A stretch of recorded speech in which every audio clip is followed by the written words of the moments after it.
Seja bem-vindo ao programa O Direito é Todo Seu. Aqui discutimos temas jurídicos de interesse de toda a comunidade. Hoje vamos falar sobre a reforma trabalhista e para discutir o tema comigo eu recebo o Dr. Edson da Silva Júnior, que é juiz do trabalho aqui em Bauru. Seja muito bem-vindo. Olá, eu que agradeço mais uma vez pelo convite da FIB, né? É uma grande oportunidade de estar aqui para debater esses assuntos, né, que são tão interessantes e hoje aí falando da reforma trabalhista. Nós é que agradecemos aqui a sua presença e nos dirigindo aí já diretamente ao nosso telespectador. Sem dúvida alguma, o tema de hoje é de interesse de todos, reforma trabalhista. Toda pessoa que tem uma carteira de trabalho, toda pessoa que tem o seu emprego na iniciativa privada, teve aí consequências com uma legislação nova desde o ano passado, que é a chamada reforma trabalhista. E aí eu já te pergunto, o que é esta reforma trabalhista? Bom, a reforma trabalhista é a lei 13.467, né, que é de 13 de julho de 2017 e provocou a mudança na CLT e em outras legislações, mas especialmente na CLT, que é a consolidação da legislação trabalhista, em vários artigos, afetando tanto o direito que a gente chama de direito material, que é aquela situação em que prevê as hipóteses em que as pessoas, o dever, né, o que a pessoa tem de direito, o que ela deve cumprir no contrato de trabalho, e também na área de direito coletivo, que é relacionada aos sindicatos, né, e à atividade sindical, e ainda na parte processual, que é ligada aos processos que chegam à Justiça do Trabalho. Maravilha, muito interessante realmente esses esclarecimentos iniciais aí. E as pessoas também têm muita, na verdade, uma confusão aí, porque se fala que a lei é do ano passado e tem gente que ainda não entendeu, quando me refiro às pessoas aí, são os trabalhadores. As pessoas não entenderam ainda quando é que está valendo, se já está valendo, se ainda vai valer, se começou lá atrás, né, para explicar para o nosso telespectador isso daí. Bom, como eu até já adiantei, a lei ela é de 13 de julho de 2017, mas ela teve o que a gente chama de vacatio legis, que é um período em que o legislador dispõe, em que a lei vai ficar ali aguardando para entrar em vigor. Tá? Então, esse período de vacatio legis foi de 120 dias e a lei da reforma trabalhista acabou entrando em vigor no dia 11 de novembro de 2017. Nós agora acabamos aí de fazer um pouco mais de um ano da lei da reforma trabalhista, e ela já está em vigor, né? Então, aproximadamente um pouco mais de um ano.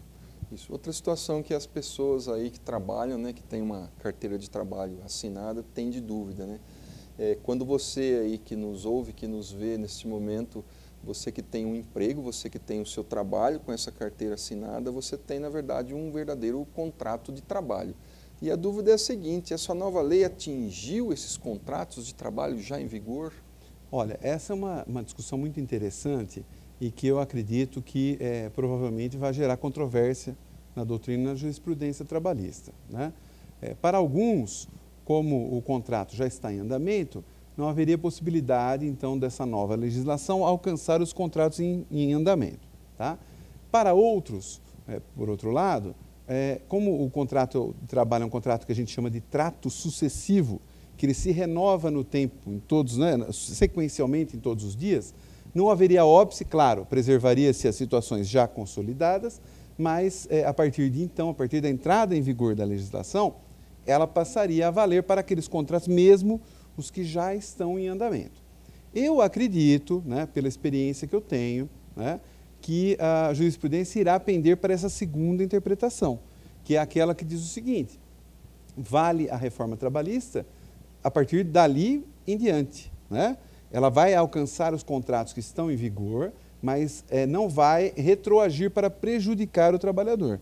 Por exemplo, se a pessoa tinha um determinado direito que foi suprimido pela reforma, esse direito, enquanto a legislação anterior valia, continua valendo e ela pode postular em juízo, mesmo que a partir daquela determinada data, e quando a legislação passou a entrar em vigor, ela não tenha mais aquele direito. Maravilha. Uma outra situação aí, vamos imaginar o seguinte, né? Vocês que estão aí, nossos telespectadores nos assistindo, você que tem um processo trabalhista em andamento, né? A questão é, a pessoa tinha um processo na Justiça do Trabalho, né, o trabalhador pleiteando algumas verbas, alguns direitos, e aí veio em novembro do ano passado a entrada em vigor da nova lei trabalhista. Como que ficou para esse trabalhador a questão do processo dele que estava em andamento? É outra questão muito interessante, né? Essa questão me parece até um pouco mais simples do que a primeira. Porque existe no processo do trabalho, né, e no processo em geral, né, o que a gente chama do princípio da imediatidade, que significa o seguinte, que uma legislação nova que entra em vigor, ela passa a gerar seus efeitos no processo imediatamente, contudo, apenas para aquelas situações que ainda não ocorreram. Para situações já consolidadas, né, por exemplo, vou dar um exemplo prático aqui. Vamos imaginar que não é o caso, tá? É um exemplo hipotético, que uma legislação venha para alterar o número de testemunhas que são ouvidas em juízo. Tá? Repito, não é o caso da reforma em si, um exemplo hipotético. Se a nova legislação prevê um número menor de testemunhas do que a antiga, mas já foi colhido o depoimento das pessoas, não vai voltar, não vai ter retroação. Então, valeu aquela que foi praticada. Mas de agora em diante, se for preciso uma nova audiência, passa a valer a regra nova. É assim que funciona no processo. E no processo do trabalho, com a reforma, é isso que vai acontecer. As situações novas, né, que ainda não foram vivenciadas, serão regidas pela nova legislação. Enquanto aquelas que já ocorreram, já estão sacramentadas, já acabou, né, não tem mais como retroagir para alcançar aquelas situações. Entendido. Vamos falar agora aí um pouco de direitos do trabalhador, né? Falar de férias, falar de horas de intervalo, descanso, almoço. E uma questão aí que é realmente palpitante, a questão do deslocamento, o percurso do trabalhador.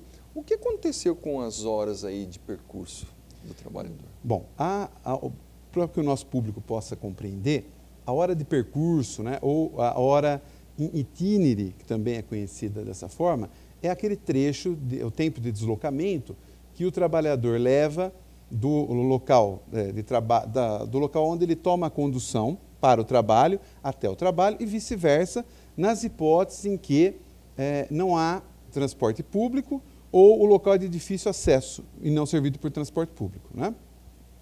Havia uma previsão na CLT, primeiro uma previsão jurisprudencial, isso foi uma construção da jurisprudência do Tribunal Superior do Trabalho, que levou ao direito da pessoa receber esse tempo, né?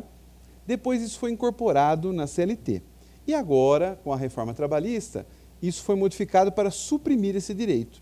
Então, a reforma veio para dizer que o tempo de deslocamento não é mais tempo à disposição do empregador e, portanto, não deve ser pago. Posso aí fazer um exemplo prático, né? Uma pessoa que deixou de ter esse direito, que recebia, e ela tem um caso em andamento. Aquele direito, no período em que a legislação previa o direito, continua valendo. Mas no período em que a legislação suprimiu o direito, ele não terá mais como postular dali em diante. Maravilha. Uma outra questão aí, além das horas em itinerário, de percurso explicado agora, e que é de extrema importância e que gerava e ainda gera dúvidas, tanto para o trabalhador quanto para o patrão. É a questão das horas de intervalo, das horas de descanso, né? Porque o trabalhador, para produzir, ele é um ser humano, ele não é uma máquina. Ele precisa de descanso, ele precisa de repouso, vamos assim dizer, dependendo do horário que ele trabalha.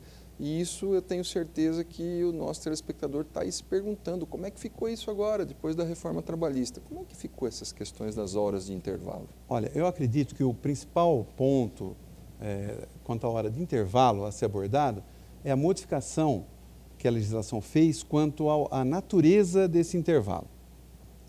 Havia uma discussão na doutrina e na jurisprudência que havia sido, de certa forma, superada por um entendimento do TST, no sentido de que a hora de intervalo tinha natureza salarial. Então, por ter natureza salarial, gerava reflexo em outras verbas e ainda, se a pessoa não tivesse, né, não gozasse do intervalo por completo, o empregador deveria pagar uma hora cheia. Então, vamos dar um exemplo prático aqui. A pessoa gozou de 30 minutos de intervalo e deveria ter gozado de 1 hora. como é que julgava o TST? Mandava pagar 1 hora com reflexos nas verbas de natureza habitual. Isso era o entendimento predominante no TST. A reforma veio para dizer o contrário, para dizer, primeiro, que essa verba não tem natureza salarial, e sim indenizatória. E, por ser de natureza indenizatória, não gera reflexos em outras verbas. Tá? E, além disso, apenas o pagamento daquele tempo que faltou para o intervalo. Eu, já julgava dessa forma, apesar do entendimento do TST, e eu sempre dei como exemplo até para os meus alunos, muitas vezes em audiência, conversando com os advogados, que é um exemplo simples. A gente pega um trabalhador que inicia a jornada às 8 da manhã e encerra às 16 sem intervalo. Aí eu perguntava para os alunos, quantas horas extras esse trabalhador, imaginando que a jornada normal, a dele é de 8 horas, quantas horas extras esse trabalhador trabalhou nesse dia? Aí os alunos olhavam para mim e davam, nenhum professor. Ele trabalhou das 8 às 16, são 8 horas, não houve trabalho em hora extra. E intervalo? Ele não teve intervalo. Olha, tem o direito de 1 hora de intervalo. Então eu perguntava, e por que então, se não é hora extra, nós vamos pagar como hora extra se a legislação não fala isso? Porque a legislação anterior já não dizia explicitamente que era salarial. Ela só dizia que devia ser pago. Mas ela não era tão clara como a nova legislação. Veio agora a reforma para dizer explicitamente que a hora de intervalo tem natureza indenizatória, deve ser paga apenas pelo que faltou e, portanto, não gera reflexo. Tá? Então, eu acredito, no meu modo de avaliar, que a reforma veio aí para sacramentar um entendimento até matemático, que é o que o meu argumento sempre foi em manter a minha adesão naquele sentido, porque matematicamente era impossível chegar àquela conclusão que a jurisprudência tinha chego. Mas agora a legislação veio de forma clara para resolver essa situação, me parece. É isso aí, sem dúvida alguma, porque essa questão do intervalo de descanso, isso gera muita complicação, tanto por parte do trabalhador como para o patrão, que tem que ali pagar, ou se não concede, o que acontece, mas bem explicado aqui. Outra questão que nós temos aí, que tivemos mudanças e que gera muitas questões de dúvidas perante os trabalhadores, diz respeito aí à questão das férias, que todo trabalhador tem direito às férias. Outra questão muito palpitante, mas que nós vamos falar disso daqui a pouquinho. Nós vamos agora para um breve intervalo e voltamos já já. Não saia daí.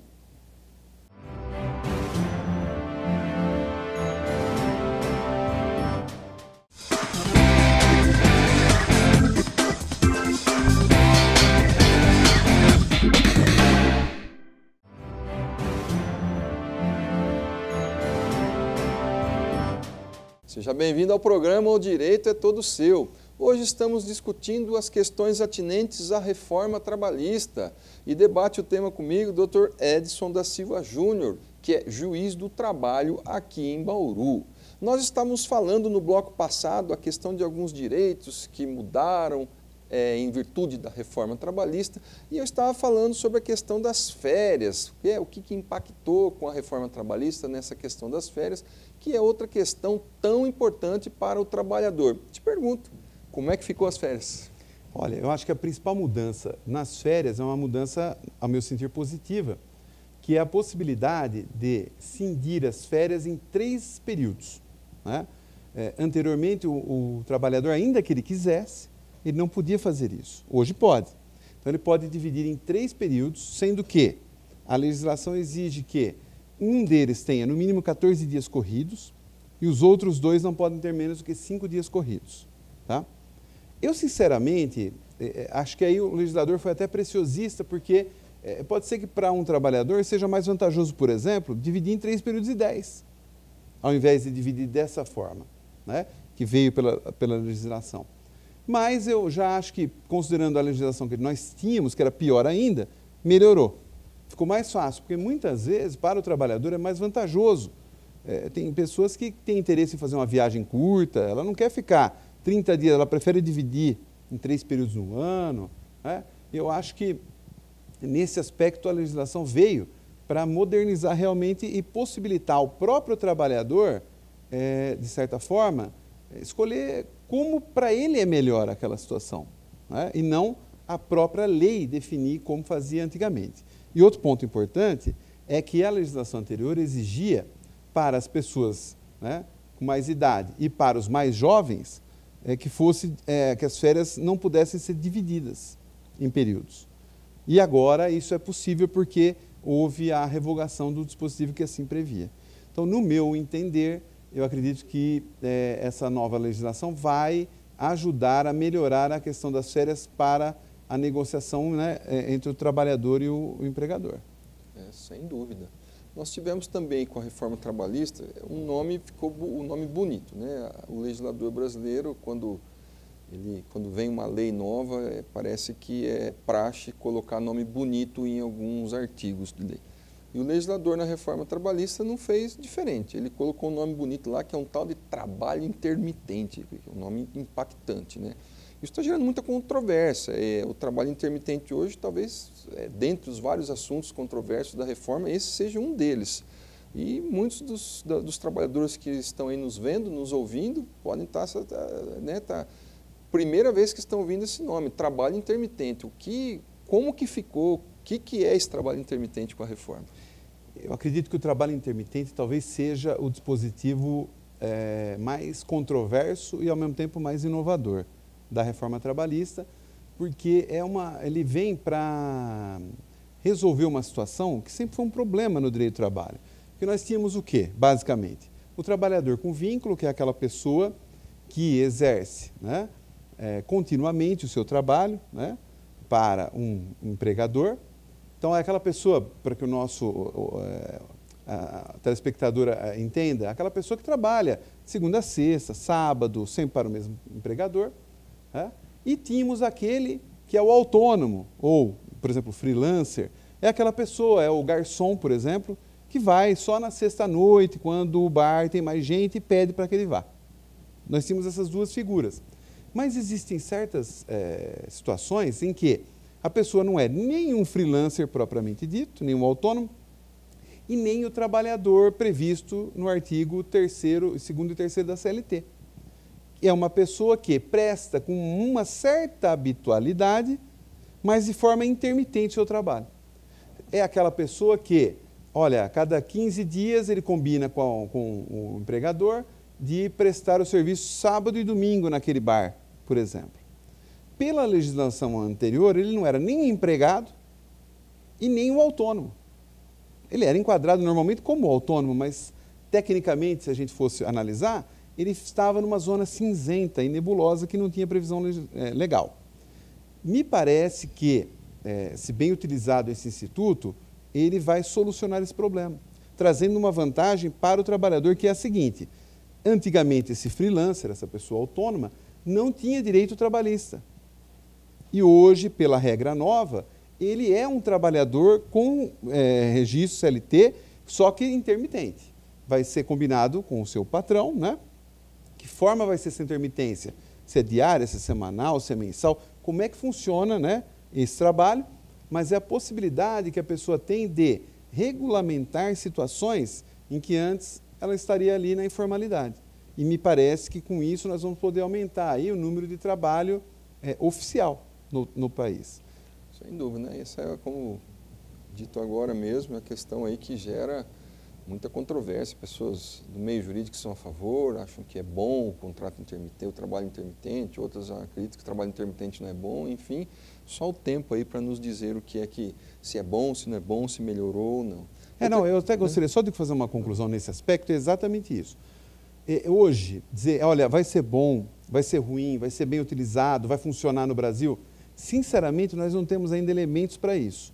Eu acho que só o tempo vai nos permitir avaliar se é um instituto bom, ótimo, vamos usá-lo, e se não é, que parâmetros nós temos que modificá-lo ou que retirá-lo do ordenamento.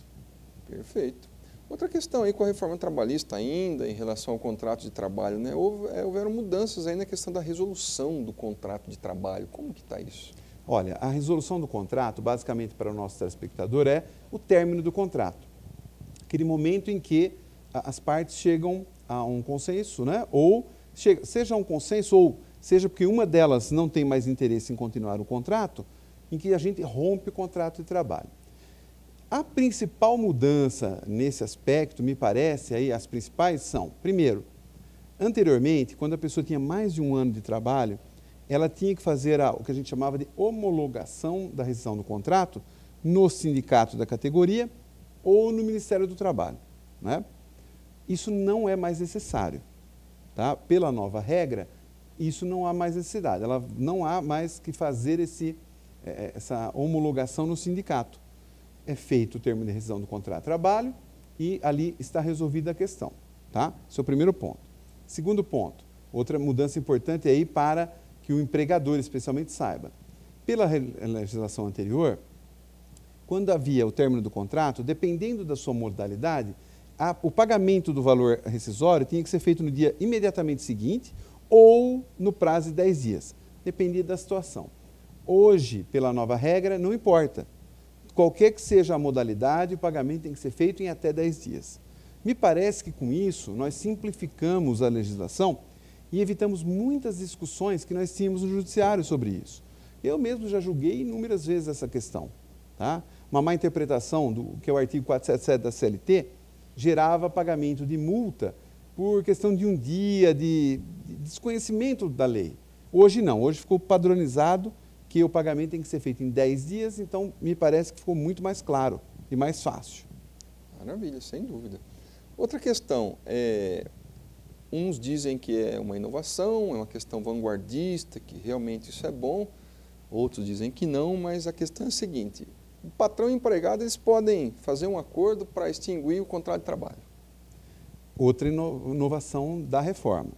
Nós sabíamos, né, no mundo jurídico, né, tanto os advogados, juízes, todos sabem, que muitas vezes o contrato se rompia não por iniciativa de uma das partes, e sim porque ambos já não queriam mais a manutenção daquele contrato. Mas a legislação não tinha uma previsão específica para isso, né? Então, muitas vezes, o que acontecia? As pessoas simulavam um término por iniciativa de uma das partes, quando, na verdade, o rompimento era por iniciativa comum, né? É o que o pessoal falava, chegava na audiência, eu ia inquirir a pessoa, ela falava, eu fiz um acordo com o meu patrão para sair, né? E, na verdade, a documentação era outra, tá? Então, a legislação veio para resolver esse problema, criando a possibilidade da extinção por comum acordo entre as partes. Me parece também que, nesse aspecto, a legislação foi boa, exceto num ponto. Como é que funciona isso, né? Hoje, você que está nos assistindo, chegar à conclusão que não quer mais trabalhar na empresa, e a empresa concordar com isso, vocês fazem um acordo para que você saia, você vai receber. Qual que é a diferença? Os direitos você recebe normalmente, exceto aviso prévio, que é pela metade, tá? E a indenização do fundo de garantia, a famosa multa de 40%, que é pela metade. Os demais direitos, a pessoa recebe normalmente, exceto um detalhe. Quando a pessoa é dispensada sem justa causa, ela levanta todo o valor do fundo de garantia. E pela regra nova, eu sinceramente não sei por que inventaram isso, da onde que, né, veio essa ideia brilhante, que apenas 80% do valor do fundo de garantia pode ser levantado nessa hipótese. Os outros 20% ficam na conta até o momento em que se faz a situação prevista na lei para liberar esse valor. Eu, nesse aspecto, tenho até entendido que a lei é inconstitucional, porque ela fere o direito de propriedade do trabalhador. Então, me parece que talvez o judiciário venha afirmar um posicionamento pela inconstitucionalidade parcial, né, na verdade, desse trecho da lei, e numa interpretação que a gente chama, né, de interpretação conforme a Constituição, dizer que, olha, o dinheiro do FGTS que lá está depositado é do próprio trabalhador, e se ele chegou a um acordo com a empresa para sair, não há motivo para ser 80%. Ele pode levantar a totalidade, o valor é dele, tá? Eu não tenho ainda, né, como disse, nós precisamos, é uma lei muito nova, um ano de vigência praticamente, como dizer qual vai ser o entendimento da jurisprudência. Mas eu acredito que possamos caminhar para isso. Uma outra questão aí, vamos falar um pouquinho agora dos sindicatos, né? Com a reforma trabalhista, muitas discussões acerca da contribuição lá, a contribuição sindical. Enfim, como que está isso hoje? Olha, a contribuição sindical, o nosso problema maior era o que a gente chama da contribuição sindical obrigatória, tá?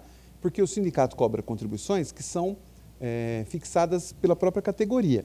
Mas essa não, essa era obrigatória porque a lei impunha. Era como se fosse o que a gente chamava, né? O pessoal chamava vulgarmente do imposto sindical. Todo trabalhador tinha que pagar um dia de trabalho por ano para o sindicato. Me parece que a reforma nesse aspecto foi muito positiva e esse dispositivo, inclusive, já foi confirmado pelo Supremo Tribunal Federal para dizer que a pessoa que não é filiada ao sindicato não é obrigada a contribuir. Então, não vale mais o imposto sindical. O que isso vai levar? Só o tempo vai nos mostrar, mas eu acredito que vai nos levar a um fortalecimento dos verdadeiros sindicatos. Aqueles sindicatos que realmente trabalham e lutam pelo trabalhador, esses vão permanecer. Por quê? Porque vão viver da contribuição dos seus próprios associados. Diferente do que acontecia hoje. O Brasil tinha mais de 17 mil sindicatos. Muitas vezes, por quê? Vivendo exclusivamente da contribuição sindical. Isso vai acabar. Nós já estamos vendo isso na Justiça. Tá? Então, eu acredito que vai melhorar a situação do fortalecimento dos sindicatos verdadeiros e a representatividade desses sindicatos. Sem dúvida. Enfim, um sindicato que presta um bom serviço, né, à sua categoria profissional, esse com certeza vai sobreviver. Né? Uma outra questão aí, agora que nós estamos indo para o final do programa, temos só um minuto aí, eu queria saber aí, na verdade, as consequências práticas, né, o impacto prático, como vocês aí, dentro da magistratura, do judiciário trabalhista, vem sentindo aí essa questão toda, mas na prática, na vivência desse 1 ano de reforma trabalhista? Eu acho que o principal ponto a ser enfatizado houve uma redução muito grande do número de processos novos ajuizados. Eu vi as estatísticas aqui de Bauru, por exemplo, a queda foi de 40%, tá? No número de processos. Também temos a polêmica quanto a isso. Isso representa o medo de ajuizar a ação e ter que pagar porque ajuizou? Me parece, pela experiência que eu tenho, que não é bem isso. O que nós tínhamos era um abuso do exercício do direito de ação. Pessoas que ajuizavam ações com fundamentos mais absurdos possíveis e que tentavam, mais ou menos o vai que cola, sabe? Aplicado à justiça, o que é inconcebível. Né? O direito de ação é um direito sagrado previsto na Constituição, que deve ser exercido com sabedoria e com responsabilidade. Por que eu digo isso? Eu que sou juiz sei, nós temos lá muitos processos. E a pessoa que tem um processo, que tem um pedido absurdo, está tomando o lugar de uma outra pessoa que tem um pedido verdadeiro que ela tem direito. E que o judiciário vai demorar muito para analisar, porque está analisando aquele outro tipo de pedido.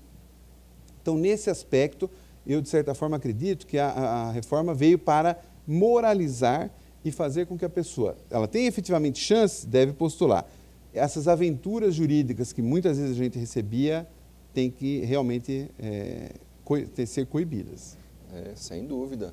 Infelizmente, chegamos aí ao fim de mais um programa. O tema daria para fazermos aqui, quem sabe, acho que uns 4, 5, 6, 8, 10 programas, daria para ficar até o resto do ano aqui falando sobre a reforma trabalhista, mas o nosso bate-papo hoje foi extremamente esclarecedor. Tenho certeza que o nosso telespectador esclareceu muitas dúvidas. Eu mais uma vez agradeço aqui a presença do Dr. Edson da Silva Júnior, juiz do trabalho, que muito esclareceu, muito elucidou essas questões concernentes aí à reforma trabalhista. E mais uma vez agradeço a você, nosso telespectador, pela sua audiência. Muito obrigado e até o próximo.